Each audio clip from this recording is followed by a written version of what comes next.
Kakinada Pithapuram road Bhavani castings వద్ద గల శ్రీ కనకదుర్గాదేవి అమ్మవారి ఆలయం వద్ద దేవి నవరాత్రి మహోత్సవాలు ఘనంగా నిర్వహిస్తున్నారు. ఈ నెల 3వ తేదీ నుండి 12వ తేదీ వరకు జరిగే నవరాత్రి ఉత్సవాల్లో అమ్మవారు ప్రతిరోజు ఒక్కో అవతారంలో భక్తులకు దర్శనమిస్తున్నారు. అందులో భాగంగా తొలి రోజు శ్రీ లలితాదేవిగా అమ్మవారు భక్తులకు దర్శనమిచ్చారు. పెద్ద సంఖ్యలో భక్తులు తరలివచ్చి అమ్మవారిని దర్శించి తీర్థప్రసాదాలు స్వీకరించి తరించారు. ఈ సందర్భంగా ఆలయ వ్యవస్థాపకులు వెంకటరమణ మాట్లాడుతూ కోర్కెలు తీర్చే దుర్గాదేవిని దర్శించుకుని సుఖ సంతోషాలతో జీవించాలని ఆకాంక్షించారు. ఎవరైనా దాతలు నవరాత్రుల్లో ప్రసాదం పంచిపెట్టాలనుకుంటే వారు స్వహస్తాలతో భక్తులకు ప్రసాదం పంపిణీ చేయవచ్చన్నారు.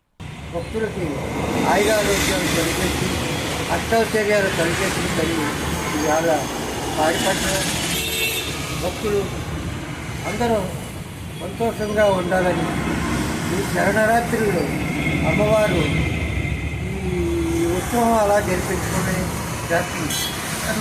ఈ అమ్మవారు ఉత్సవాలు సందర్భంగా భక్తులు అందరూ కూడా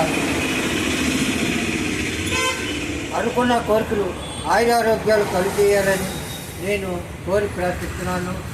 ఇట్లు భవానీ కాస్టింగ్ పిఠాపురం రోడ్ ఎదురుగా శ్రీ దుర్గాదేవి అమ్మవారి ఆలయం.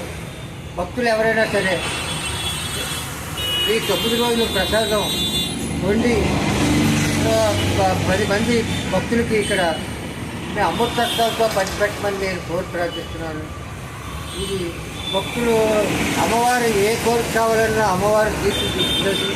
అది నేను కూడా రాసిచ్చే పరిస్థితి కూడా ఉన్నది. నాకు అంత ధైర్యం ఉంది. అమ్మవారి శక్తి ఏంటో నేను చూపించగలను. మీరు అందరూ కూడా అమ్మవారిని కోరి అమ్మవారిని కొలుచుకొని అమ్మవారి పాదపద్మాలు నమస్కరించుకుని వెళ్తే బాగుంటుందని నేను ప్రార్థిస్తున్నాను.